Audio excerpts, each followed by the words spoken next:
All right, you guys, let's jump in and analyze our Friday night games. We've got the Storm and the Sharks here, and it actually started fairly close.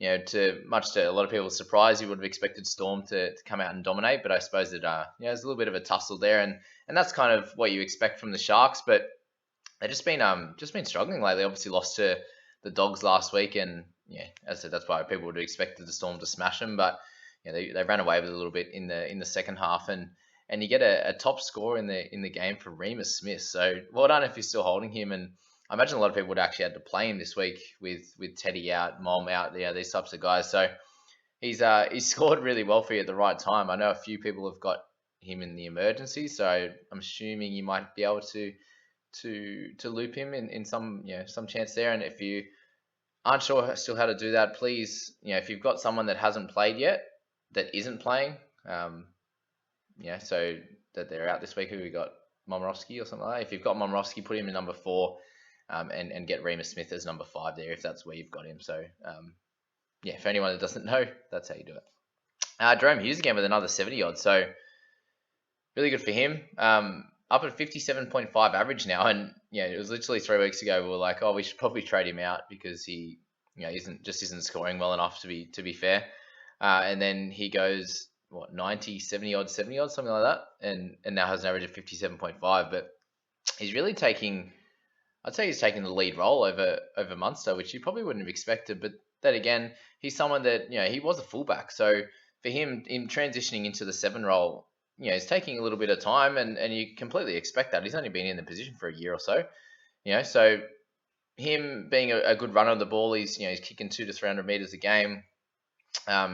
Tackles well for the most part. He didn't as much this game, but in general, just doing a little bit of everything, and being a runner of the ball, 129 meters gained. He's gonna score well with those try assists added in. So well done to Hughes if you own him. It was good to see Harry Grant come in and actually start and play the majority of games. So got 68 minutes there and picked up 2 nice try assists, which you could expect him to do, and get his running meters as well.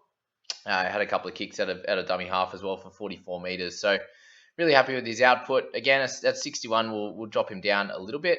He does have a 50 average now, so he's getting closer to bottoming out. The question's going to be is, are you looking to pick him up now before that first Origin, or maybe someone like Harry Grant is smart to pick up that first game after Origin. It depends if he's going to play 80 minutes. If he has a shorter game time in Origin, you might be able to pick him up for that round 14 game, or maybe you get him for round 15 if you really want to get him there, because he's going to be one of those top hookers by the end of the season, and you should be able to get him at a slightly cheaper price there. So well done to Grant. He's just such a great player, isn't he? Britton Nakora picks up a try and 58. Not too much to talk about with him or Graham there. Addo Carr, for anyone that's still owning him, you probably again had to play him this week with all the guys out, with Teddy, etc. So well done to him. What I will say is I'd heard that Laurie was a chance of being out, and it's actually James Roberts that is out. So I don't know if that helps anyone or hinders you. It probably does more help than bad there, unless you have to play him this week. But just sort of announce that in this video. Tui Kamakamika, the gift that keeps on giving for a lot of people that started with him. That 380k for a starter. He's played the majority of games and made 150k and averaging 45.5. So well done if you've played him this week for 54 again. They play that first round bye, so he could be a cool one to hold until that point, and maybe moving him out after that. Brandon Smith with the try, didn't have to tackle too much. You can see with 16 tackles and Welch with 18 there. So obviously they attacked heavily in the second half when he came back on after his first stint. So 49 for him if you're still holding. You're fine with that. And very similar with Welch. And I was really worried about him at the start of the game when he only had 15 points in his first stint of 25 minutes and did get to come back on when Eisenhuth went off after he scored his try and picked up the last 30 minutes, which was good. But ran the ball a lot more, got 3 tackle busts and 2 offloads in that time. So I was pretty annoyed. The study had a nice offload, but straight to the Sharks boys. So instead of 2 points to him, it's a -2. But 49 for him, puts him in that 50 average, is exactly what I was hoping for at the start of the season. So can't complain at all. Hoping to hold him until round 13 and moving him on from there. So that's the Welsh one. If you're still holding the Townsend, you've done okay with the 49 this week. Did kick 3 goals, so Johnson hasn't taken over that yet. and just had a pretty solid game overall. But you see his kick meters really go down when Johnson playing with him. So something to think about there, and he's someone who can move on fairly soon. That 49 will save him from losing heavy cash, quickly, but that will be okay if you want to get rid of him or hold on to him there. Tolman Rudolph, Justin Olam, for anyone who's still holding him, he's doing a good job. And again, someone who's going to play round 13 for you. Tracy Eisenhuth, if anyone has Tracy, he's still making a bit of cash on him. He's getting moved around a lot. Centers, bloody winger, doesn't play, then wing again, and it's all over the shop. But doing well when he plays, which is good. Johnson with 42, so it's going to be really cool to see how much money he drops. But I wouldn't be selecting him until we see an improvement in the Shark side. So once I think they get their combinations together and go a lot better, like remember he's priced at over a 50 average last year. So coming to this, he's now 38.5 in his couple of games. So might be able to drop a fair bit of cash. And if you can pick a Johnson up around that 600k mark, he's going to be really cool and a great option for anyone's side. Nico Hines, a few people spoke about picking up. I mentioned him in that last video just as a possible option. He won't play every week, but when he does, he usually scores well. And again, in this one, a couple of tries. There's no tries for himself, but 36 points. He'll make a little bit of money there. And a good chance he'll still play next week. Anyone catch the interview with Christian Welch talking about Munster and his terrible kicking. So they might have to get Pat back quicker just for his goal kicking because that was a pretty terrible old Munster. But yeah, Nico, he's going to be in and out of the side, but he's going to play round 13. That's helpful there if you have him, but I wouldn't be selecting him as of next week. It was kind of now or never. Kafusi, Kennedy, 34. So a couple of lower weeks in a row. Obviously, when the Sharks play a bit better, he's going to score, but I'd be holding him for this at this stage with all the injuries and suspensions, especially. Hiroti Woods, Teague Wilton with 25. So not as good this week, but still a 44 average and made plenty of cash for you. So that's probably going to slow down a little bit now that you got the 25 in his name. But if you picked him up near the start, then you've made some good cash on him.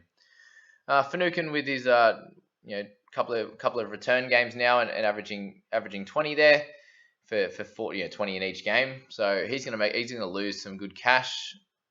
But again, you're probably not looking to pick him up really, unless he loses bulk cash in the next sort of 4 to 5 weeks, and you can pick him up like in the 300s or 400 mark for round 13 and have him as a decent scoring cash cow once he gets back to good minutes. But I don't know, he's probably not someone I'd be looking at if we're being honest. Will Chambers, who picked him up as a cash cow center? 6. Far out. He didn't look terrible, but yeah, he's never been someone to score amazingly in fantasy, to be fair, and picks up a 6 for your trouble. So well done to Chambers. All right, guys, we'll move on to the second game. If you're enjoying this, please hit like and subscribe. Really appreciate all the love. Head to the Broncos. They get their first win, and this was a crazy game. And one, I was happy for a couple of players, and then also unhappy with one specific player. And it actually it's sad because it worked out all right for my man Turpin. He actually got much higher minutes this week. Got 58 minutes, I believe, and just a game like this where they had. They were getting smashed in the first part of the game when Titans were all over them, and then Broncos scored a bunch of tries. And that for him, he's looking for tackles, a lot of tackles, and then when he goes off the field, the game there's not as many tries scored, and there would have been a chance for more tackles. But it is what it is. Anyone talk about that step from Azaka? That was incredible. Anyone still holding him? Well done to you guys. He picks up 86 and just was great. And this is what's happened when the Broncos have played decent. Asako does well. So I said, a few people were like, do I get rid of him? I'm like, well, no, because they got through the hard 4 rounds there. They had the top 4 basically they had to play. And then he moves on and plays a few of the lesser teams now, which is great. And he's still averaging 46 even with all those tough games in there. So you're holding on to him. He's doing really well for your squad, and they play round 13. Just think of that. Brimson with 69 and obviously got sent to the bin as well. So much better game for him.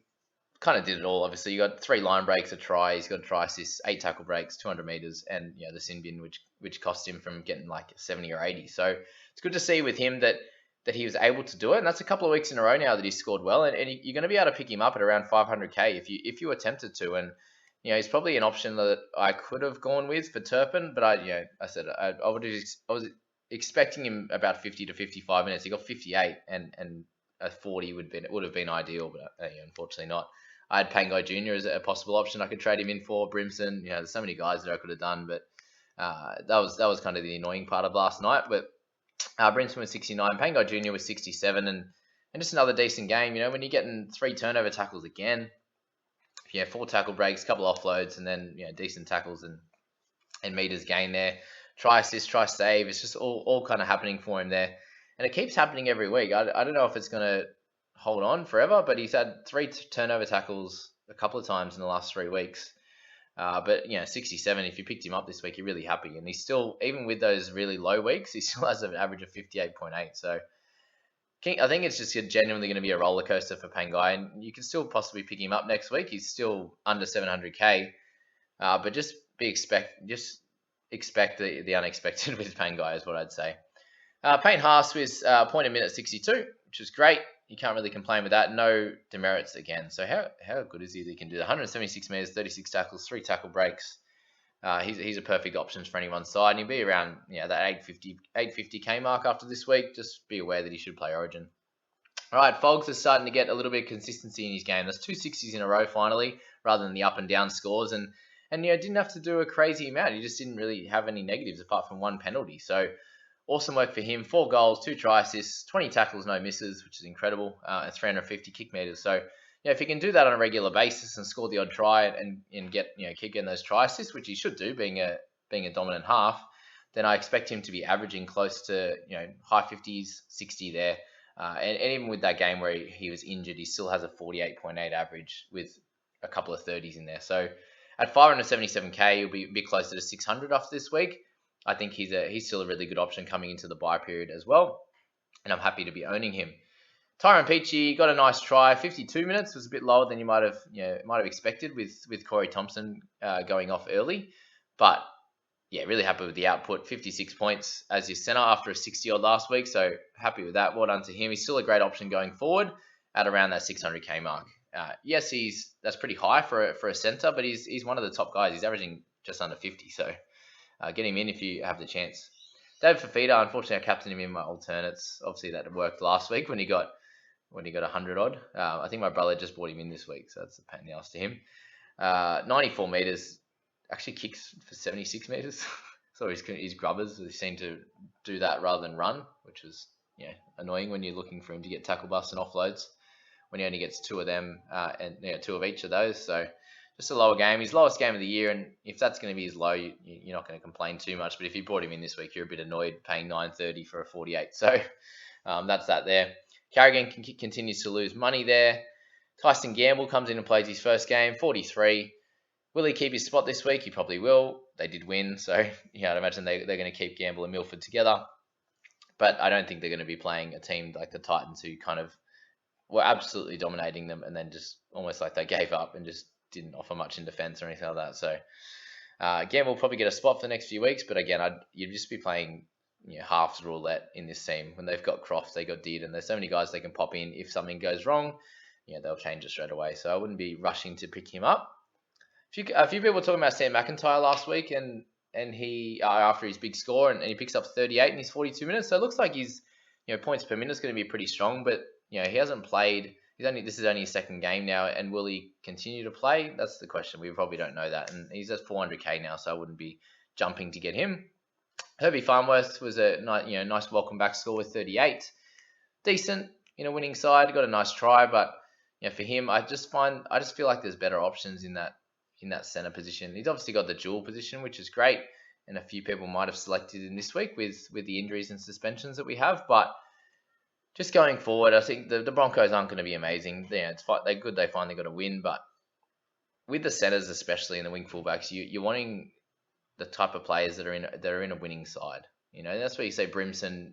He should come good because their team's going to be fairly decent, apart from last night, obviously. Whereas Herbie, Asako, they're going to be up and down in their scores. And how do you go mentally? Are you able to hold them? Because a lot of people would have traded out Asako after the last couple of weeks. So think about that when you're looking to pick up someone like Farnworth, but he should be up around 450, 460 after this week.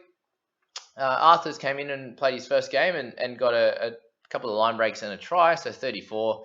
Not exciting if you're getting that type of attacking stats and only 34, but he's a nice cheap price and it'd be interesting to see if he continues to keep getting a spot which you wouldn't think so. Not sure. We're not sure on that one.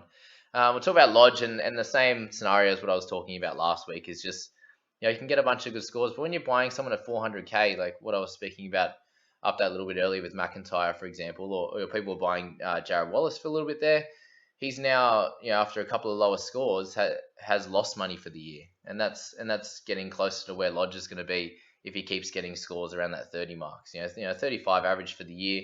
That includes a low score in round one, but it depends when you pick up these guys. They make a bit of cash, and then you pick them up, and their price is a little bit too high. So think about that. What else we got? Jordan Ricky, so 29 in his 80 minutes. That's really disappointing. When he had the 80-minute spot earlier in the year, he was getting, his kind of normal score was like a mid-40s, and very strange that he doesn't get to run the ball much. I don't understand. He's a big body, 34 meters gain. I don't feel is anywhere near enough. Well, that's 3 runs, maybe 4 runs if you're lucky. So no good. I don't know what's going on. Can you hold him to round 13? I think you can, but it's a weird price, 480. If he gets a couple of 30s like that, he starts losing money for you, and that really annoys you when you're looking to trade him out maybe in round 14. So, there's probably a 50-50 one as if you get rid of him. I think a lot of people would be like, nah, I'm just getting rid of him, and I completely understand that if you want to. Brian Kelly with 27. I had the same game multi with him and Herbie Farnworth, and watching that replay, how close he got to scoring, so painful.